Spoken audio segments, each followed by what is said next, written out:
Assalamualaikum, nama saya Muhammad Khashab bin Sarudin dan saya akan mulakan dengan pendahuluan. Sebelum pertubuhan Malaysia, Tanah Melayu telah menjadi pusat perdagangan selama berabad-abad lamanya. Pelbagai barangan seperti porselin dan rempah ratus telah giat diperdagangkan sebelum Melaka dan Singapura menjadi terkenal. Kesultanan Melaka menguasai Selat Melaka dari penubuhannya pada tahun 1402 sehingga penjajahannya oleh Portugal pada tahun 1511. Semua perdagangan di Selat, khususnya rempah-rempah di Celebes dan Maluku, bergerak di bawah perlindungannya dan melalui pasarannya.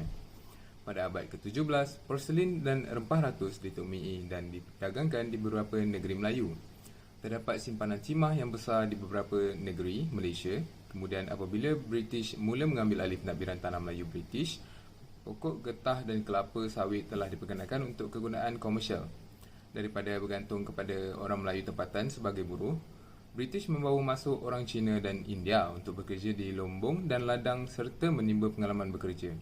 Walaupun ramai daripada mereka pulang ke negara asal selepas tempoh yang dipersetujui, ada yang tinggal di Malaysia dan menetap secara kekal. Ketiga-tiga produk ini bersama dengan komoditi lain mengukuhkan kedudukan ekonomi Malaysia pada pertengahan abad ke-20. Apabila Tanah Melayu menghampiri kemerdekaan, kerajaan mula melaksanakan rancangan ekonomi 5 tahun bermula dengan rancangan 5 tahun pertama Tanah Melayu pada tahun 1955.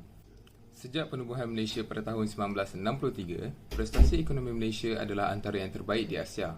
Keluaran dalam negara kasar KDNK benar meningkat sebanyak 6.5% setahun antara 1957 dan 2005. Prestasi memuncak pada awal 1980-an sehingga pertengahan 1990-an apabila ekonomi mengalami pertumbuhan pesat dan stabil dengan purata hampir 8% setahun. Tahap pelaburan asing dan domestik yang tinggi memainkan peranan penting dalam kepelbagaian dan pemedanan ekonomi Malaysia yang dahulunya bergantung sepenuhnya kepada produk utama seperti getah dan biji timah, kini menjadi sebuah negara berpendapatan sederhana atas dengan ekonomi pelbagai sektor berasaskan perkhidmatan dan pembuatan. Malaysia ialah satu pengekspor terbesar di dunia bagi komponen semikonduktor dan produk elektrik, model solar dan produk teknologi maklumat dan komunikasi ICT. Assalamualaikum warahmatullahi wabarakatuh. Nama saya Amir Razak bin Azhar. Saya akan menceritakan objektif kajian yang dilakukan oleh kami bertujuan untuk mengkaji tentang modernisasi ekonomi Malaysia, analisa 63 tahun pasca kemerdekaan berdasarkan tokoh ekonomi negara. Terdapat 4 objektif dalam kajian ini. Yang pertama ialah mengenal pasti kata-kata tokoh ekonomi negara terhadap modernisasi ekonomi Malaysia selepas 63 tahun meraih kemerdekaan. Kedua ialah mengkaji keadaan Malaysia 63 tahun pasca kemerdekaan. Ketiga ialah mengenal pasti modernisasi ekonomi yang terbabit di dalam negara Malaysia. Dan akhir sekali ialah mengkaji cabaran yang dihadapi oleh negara Malaysia ketika modernisasi ekonomi.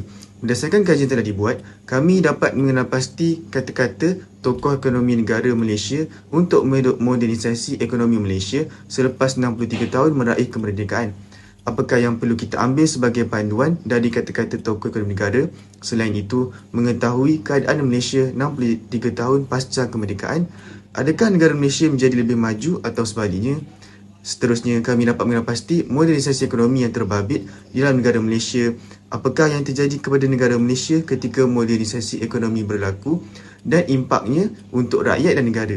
Akhir sekali ialah mengenal pasti cabaran yang dihadapi oleh negara Malaysia ketika modernisasi ekonomi. Kami dapat mengetahui perkara yang menjadi cabaran untuk negara Malaysia dalam menuju modernisasi ekonomi dan adakah negara Malaysia dapat mengatasi cabaran tersebut dengan jayanya. Beralih kepada hasil kajian, pada awal tahun 1970-an, Malaysia mula mengikuti langkah ekonomi 4 harimau Asia iaitu Korea Selatan, Taiwan, koloni mahkota British, Hong Kong dan juga Singapura dengan beralih daripada kebergantungan sepenuhnya kepada perlombongan dan pertanian sebagai sumber ekonomi negara kepada sektor pembuatan. Dengan itu, ekonomi Malaysia yang berasaskan perlombongan dan pertanian telah beralih ke arah pelbagai sektor. Semenjak tahun 1980-an, ekonomi Malaysia mula berkembang maju dan tahap pelaburan yang tinggi memainkan peranan yang penting. Dengan adanya pelaburan daripada negara Jepun, industri berat di Malaysia mula berkembang dan dalam beberapa tahun, industri ekspor telah menjadi enjin utama yang menyebabkan kemajuan negara Malaysia. Pada masa itu, Malaysia dengan konsistennya telah mencapai lebih daripada 7% pertumbuhan keluaran dalam negara kasar (KDNK) bersama dengan kadar inflasi yang rendah pada tahun 1980-an sehingga tahun 1990-an. Sistem kolonial British telah diwarisi oleh Malaysia pada tahun 1960-an di mana rakyat Malaysia dibahagikan kepada 3 kumpulan mengikut etnik, seperti contoh orang Melayu tertumpu di kampung dengan aktiviti pertanian, perdagangan dikuasai oleh orang Cina di bandar-bandar, manakala orang India pula mengambil peranan profesional seperti menjadi doktor atau peguam dan yang kurang berpendidikan pula bekerja di ladang. Ini merupakan sebahagian daripada rancangan Malaysia pertama yang bermula pada tahun 1966 hingga 1970 di mana perancangan ini mulanya untuk mewujudkan keharmonian antara bangsa. Namun, pada tahun 1971, kerajaan telah memperkenalkan Dasar Ekonomi Baharu (DEB) yang dilaksanakan pada 5 tahun pertama melalui rancangan Malaysia kedua dengan tujuan utamanya adalah untuk menghapuskan kemiskinan dengan menaikkan kadar pendapatan dan peluang pekerjaan kepada seluruh rakyat Malaysia tanpa mengira bangsa. Kerajaan juga berusaha untuk mengurangkan dan menghapuskan pembahagian etnik mengikut fungsi ekonomi atau pekerjaan mereka. Menurut Awang Had Saleh dalam penulisannya yang bertajuk The Impact of Technological Development on the Political, Economic and Social Life in Malaysia, pembangunan teknologi telah memberi impak yang besar terhadap ekonomi di Malaysia, di bandar maupun di luar bandar. Di luar bandar, dapat dilihat dengan cara penuaian padi yang lebih efektif dan lebih pantas telah diterapkan menggunakan mesin ataupun jentera berat yang lebih memudahkan. Menurutnya juga, pendidikan juga terkesan dengan pembangunan teknologi. Maklumat kini dapat diakses dengan lebih mudah dan cepat dengan kewujudan teknologi seperti telefon pintar dan juga internet. Baiklah, seterusnya adalah tokoh ekonomi petroleum iaitu Tan Sri Muhammad Hassan American. Beliau dilahirkan pada 18 Oktober 1952 di Sungai Petani, Kedah. Beliau adalah bekas Presiden dan bekas Ketua Eksekutif Petronas, juga bekas Presiden Khazanah Nasional Berhad. Pencapaian beliau pernah memegang honorary doctorate di Universiti Malaya dan ahli Institute of Chartered Accountants iaitu Accountant Bertauliah di England dan Wales. Jasa dan pengorbanan beliau amatlah besar. Beliau telah menjadi CEO dan Presiden Petronas pada tahun 1995 hingga Februari 2010. Sewaktu beliau berkhidmat di Petronas, beliau berjaya menjadikan Petronas di mana Petronas dinobatkan sebagai syarikat yang termasuk di dalam Fortune 500. Tidak dilupakan juga dengan kepakaran dan ilmu yang dimiliki oleh beliau dan ahli pasukannya telah berjaya menjadikan Sudan sebagai pengeksport minyak besar kurang daripada 2 tahun. Oleh hal demikian, ini telah membawa kepada hubungan baik dan strategi bernas di mana Petronas telah menang bidaan 4 daripada 5 untuk membuat lapangan minyak di Iraq. Walaupun beliau tidak lagi berkhidmat di Petronas, kebanggaan Malaysia, pencapaian beliau dipandang tinggi oleh pihak luar negara sehingga ditawarkan menjadi pengarah syarikat Tenaga Houston, ConocoPhillips dan Sembcorp Industries Limited. Ini membuktikan bahawa Malaysia mampu melahirkan ahli-ahli pakar ekonomi sehingga disegani dan dihormati di mata dunia. Disebabkan beliau juga, Petronas dimasukkan ke dalam Fortune 500, iaitu Fortune 500 ini adalah menunjukkan prestasi dan kekayaan sesuatu syarikat itu yang paling terbesar di dunia, di mana Petronas telah dinobatkan antara 500 syarikat terbesar di dunia yang memegang saham yang tertinggi di dunia.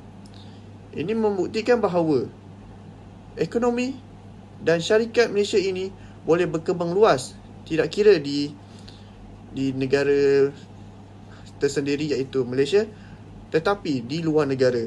dengan berdaya saing dengan seluruh negara-negara maju dan juga negara-negara yang kaya raya seperti Arab Saudi, Jepun, Korea Selatan dan juga Amerika Syarikat. Oleh disebabkan itu, Malaysia boleh menjadi sebuah negara yang lebih maju dari sektor ekonomi dengan adanya ahli pakar ekonomi yang akan dilahirkan pada suatu ketika itu. Dan beliau ini adalah sesuatu contoh yang boleh diterima oleh anak-anak muda untuk zaman sekarang sebagai pembakar semangat untuk berjaya di masa hadapan demi negara, bangsa dan juga agama mereka. Beberapa faktor yang membantu Malaysia dalam mengalami kemajuan dalam bidang ekonomi adalah pertumbuhan industri, pembuatan dan perdagangan. Malaysia telah mengalami pertumbuhan yang pesat dalam industri pembuatan dan perdagangan, terutamanya setelah kebijakan pemerintah yang pakar ekonomi dan perdagangan bebas dari negara-negara lain. Ini telah membantu meningkatkan pertumbuhan ekonomi dan meningkatkan kemakmuran rakyat. Selain itu, kemajuan dalam teknologi dan infrastruktur. Malaysia telah mengalami kemajuan yang signifikan dalam teknologi dan infrastruktur, termasuk dengan pembangunan rangkaian pengangkutan yang luas dan moden, serta kemajuan dalam teknologi informasi. Ini telah membantu meningkatkan kecekapan dan produktiviti serta meningkatkan akses kepada pasaran yang lebih luas. Seterusnya, pertumbuhan sektor kewangan. Malaysia telah menjadi salah satu pusat kewangan yang terkemuka di dunia, terkemuka di kawasan Asia Tenggara dengan mempunyai banyak bank dan perusahaan kewangan besar yang beroperasi di Malaysia. Bank di luar negara seperti The Royal Bank of Scotland Berhad, CIMB Bank Berhad, Kuwait Finance House Berhad adalah antara bank antarabangsa yang dibuka cawangannya di Malaysia. Ini menunjukkan pelabur dari luar negara melihat potensi yang besar kepada Malaysia, sehingga kan terdapat pelbagai bank perniagaan dan syarikat luar negara yang menempatkan cawangan mereka di Malaysia. Ini telah membantu meningkatkan pertumbuhan ekonomi serta menaikkan harga saham negara dan meningkatkan kemakmuran rakyat. Yang keempat, pertumbuhan pelancongan. Malaysia telah menjadi salah satu pusat pelancongan yang terkemuka di Asia Tenggara dengan pantai-pantai yang indah, hutan hujan tropika dan tempat-tempat bersejarah yang menarik. Ini telah membantu meningkatkan pertumbuhan ekonomi dan pendapatan negara hasil daripada para pelancong dari luar negara yang melancong ke Malaysia. Dan yang terakhir, kebijakan pemerintah yang pro-bisnes dan pro-rakyat. Pemerintah Malaysia telah memperkenalkan dasar yang bertujuan untuk meningkatkan pertumbuhan ekonomi dan meningkatkan kesejahteraan rakyat. Hal ini termasuk dengan meningkatkan akses kepada pendidikan dan kesihatan serta memperkenalkan program-program yang bertujuan untuk mengurangi kemiskinan. Kerajaan telah memberi pelbagai insentif kepada rakyat seperti MySynergy, bantuan awal persekolahan, BRIM dan lain-lain.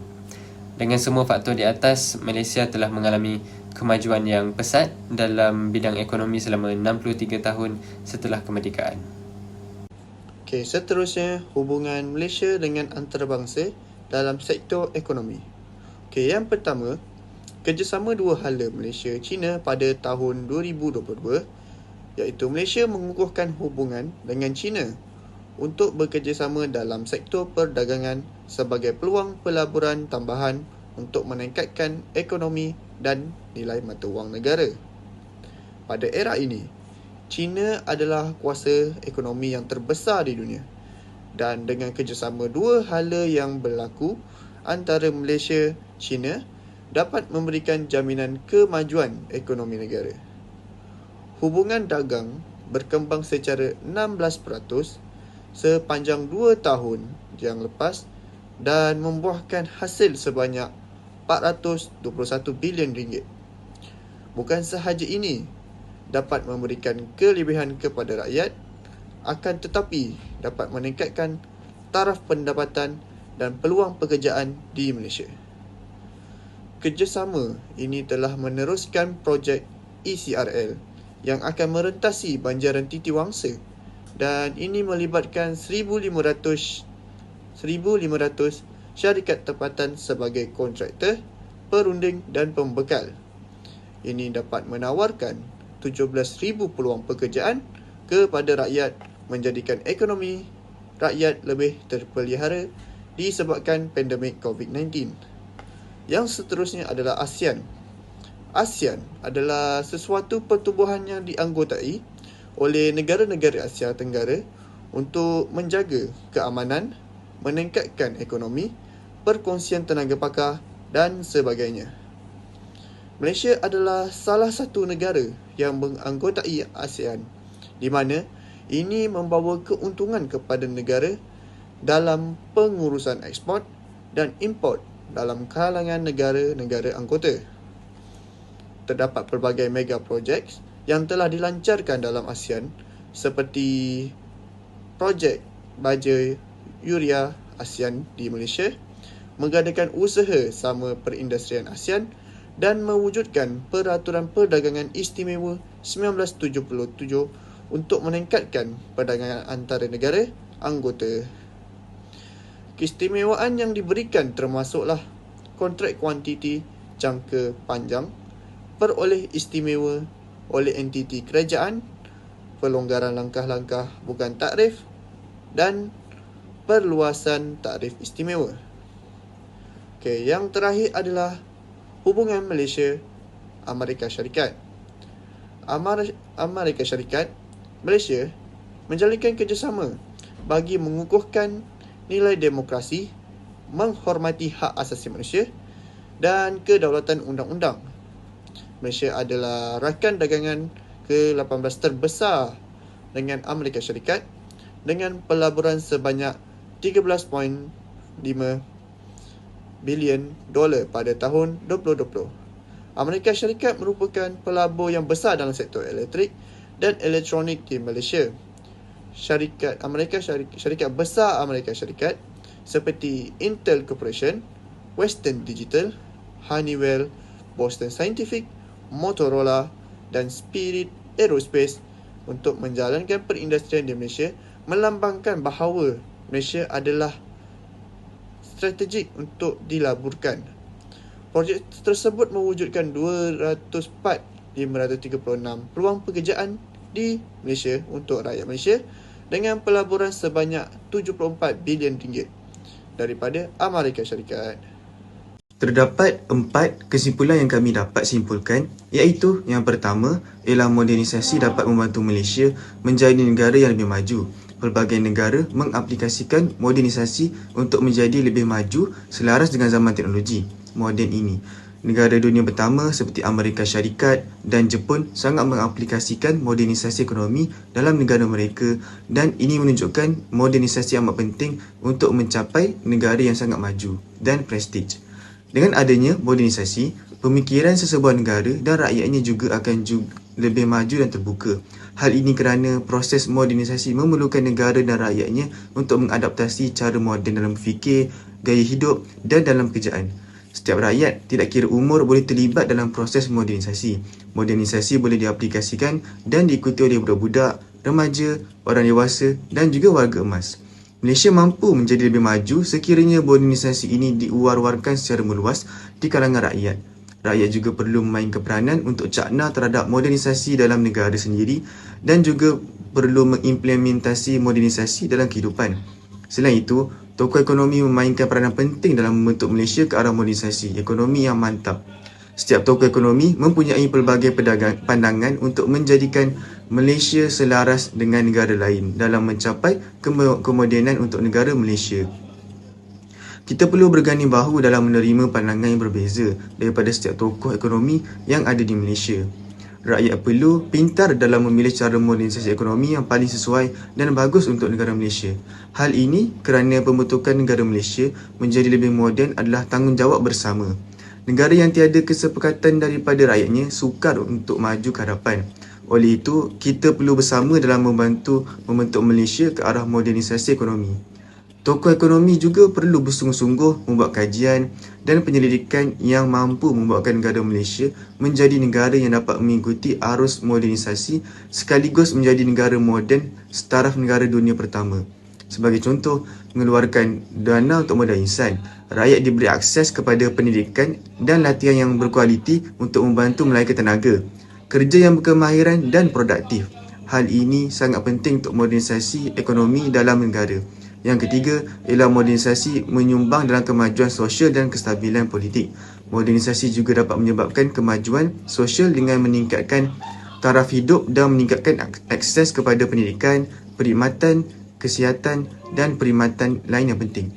Ini dapat mengurangkan kemiskinan dan ketidakseimbangan dalam kalangan rakyat di dalam negara Malaysia dan juga meningkatkan kualiti hidup secara keseluruhan bagi rakyat Malaysia. Modernisasi juga dapat mengutamakan hak asasi manusia dan keadilan sosial dengan meningkatkan kesedaran dan penghargaan terhadap hak-hak individu dan kelompok yang lemah. Selain itu, modernisasi dapat berkontribusi kepada kestabilan politik dengan mempromosikan pentadbiran yang baik dan peraturan yang berkesan. Ini dapat mencipta masyarakat yang lebih demokratik dan inklusif, di mana semua warga negara mempunyai suara dalam proses pengambilan keputusan dan boleh terlibat dalam proses politik. Modernisasi juga mampu memperkuat institusi politik dan sistem kewangan negara yang dapat membantu mengekalkan stabiliti politik dan ekonomi dalam jangka yang panjang. Akhir sekali ialah modernisasi dapat meningkatkan daya saing. Modernisasi boleh membantu semua negara menjadi lebih kompetitif dalam ekonomi global dengan meningkatkan infrastruktur seperti membangun jalan, jambatan, pelabuhan, lapangan terbang dan fasiliti lain yang diperlukan untuk menyokong perdagangan dan kegiatan ekonomi. Ini boleh menjadikan negara itu lebih mudah diakses dan lebih menarik bagi pelabur asing. Selain itu, negara akan menjadi tumpuan bagi pelabur asing dan dapat meningkatkan peluang perdagangan dengan negara lain.